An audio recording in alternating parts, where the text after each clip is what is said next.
Bienvenue dans Gospelmania, votre rendez-vous de la Holy Urban Culture. Nouvelle vision, nouvelle onction. Alors nous découvrons les filles de Prince Diddy et Yango. Super belles et jolies. Et on se dit, est-ce qu'elles ont l'immensité du talent de papa? On écoute, les voix sont là, on se dit purée. Mais c'est dans le sang ce truc.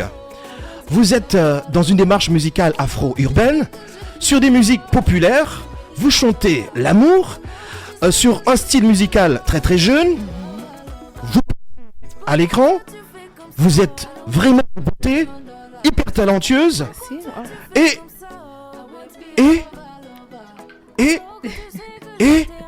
mais aujourd'hui, Kamala et Yango, tu annonces un revirement musical, artistique, lorsque tout semblait pourtant très bien se passer. Ouais. Alors, la Kamala d'aujourd'hui, qui écoute la Kamala d'hier, qui chante Lingo, Malova, qu'est-ce qu'elle se dit? Non, en fait, quand on écoute le chant là, moi j'aimais le chant. Moi j'aimais beaucoup le chant, mais en fait, c'était pas... On a grandi dans la musique. En fait, depuis un jeune âge, moi personnellement, je savais que je voulais faire dans la musique. Depuis que j'avais 7 ans, 6 ans, je savais que c'est dans mon sang, dans mon cœur. C'est quelque chose que je vais faire dans le futur. Donc, mais le moment où on a décidé de vraiment se lancer dans la musique, on était dans le monde, je veux dire. Donc, c'était après l'école, on était déjà adultes, on était déjà majeurs. Et on s'est lancé et on chantait en fait de ce qu'on vivait, quoi. On chantait un peu de notre réalité. Et au début, ça a commencé, je vais dire, innocently. Donc ça a commencé, innocemment. Yeah, innocemment. Ça a commencé légèrement, ça a commencé facilement. Et on chantait des sujets un peu, pas très compliqués, l'amour, tout ça.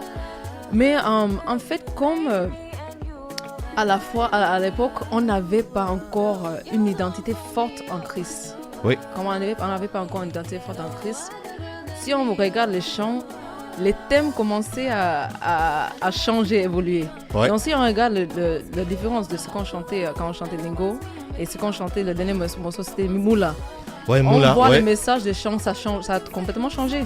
Ouais. Lingo, ça a commencé, I want to speak your lingo, c'est très facile et simple. Mais Moula, c'était l'argent, les hommes et tout ça. Donc c'était...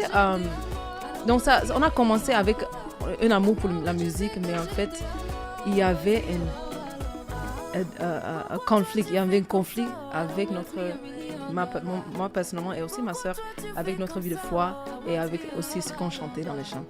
Donc on voulait communiquer vraiment, être honnête avec soi-même, être honnête avec nous-mêmes aussi et avoir vraiment une cohérence dans nos vies. Parce que tu ne peux pas dire que tu aimes Dieu, tu ne peux pas dire que tu es en communion, tu as une relation intime avec le Seigneur et tu chantes des choses qui n'ont rien à voir avec ta vie de foi. Donc au début ça a bien commencé et oui on a eu les notoriétés, on a eu les vues, on a eu tout ça. Mais après quelques années dans ça, j'ai ressenti vraiment l'équilibrium. There was a conflict. Je n'avais pas de paix. Oui, un déchirement intérieur. Je n'avais pas de paix parce que je savais que il y a quelque chose. Mon esprit n'est pas aligné avec ce que je chante là. Et le plus en plus que je continue dans ce monde-là, je commence à me compromettre. Je commence à changer un peu ce que je chantais. Je commence à dire, ok, je vais accepter ça. Donc, finalement, le Seigneur a dit, arrête. Change de direction, quoi. Gospelmania, l'invité spécial.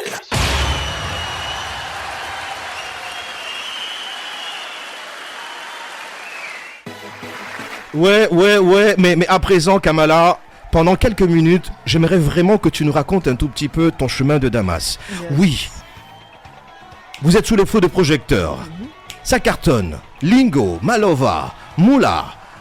Et puis, tu nous disais tout à l'heure que tu n'étais pas en phase avec toi-même. Ouais. Et tu sentais que tu étais appelé à prendre une autre direction.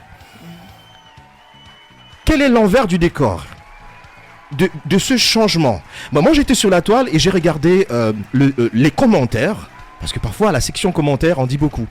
Dans Dreamer, j'ai lu un commentaire d'une personne qui disait « Il y a comme un changement, elle dégage quelque chose de très spirituel. » Dans cette chanson, Dreamer, elle dit « Kamala, elle a l'air changé. Elle exhale une fragrance très très spirituelle.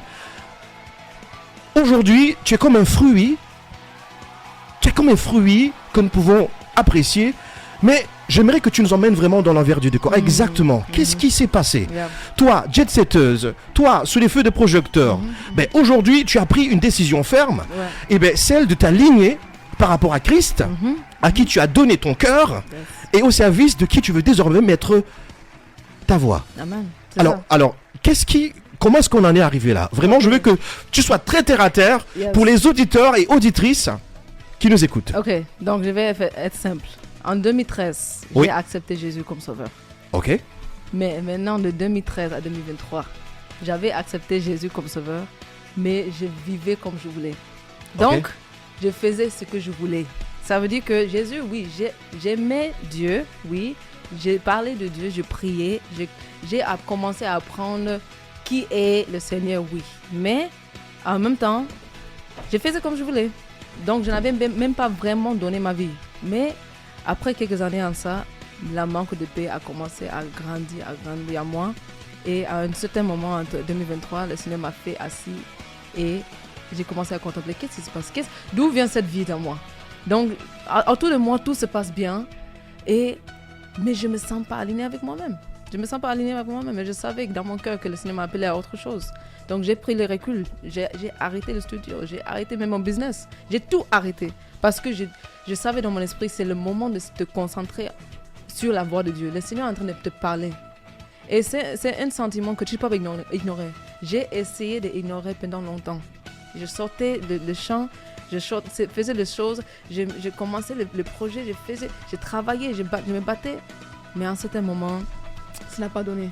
Et donc, j'ai choisi de vraiment commencer à méditer, à chercher la face de Dieu et savoir qu'est-ce qui se passe à l'intérieur de moi. Qu'est-ce que tu veux me dire, Seigneur? Et il m'a montré que je gardais toujours ma vie dans mes mains.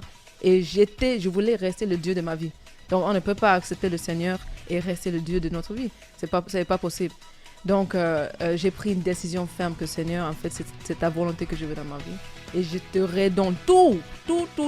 Si tu veux que je laisse la musique, si tu veux que je quitte mes projets, je suis prêt à le faire parce que je ne veux plus ressentir cette manque de paix en moi. Je ne peux pas. Yeah. Ok. Amen. Wow. Gloire à Jésus. Wow. Thank you. Tu sais de quoi tu parles et décidément tu sais vraiment ce que tu veux. C'est ça.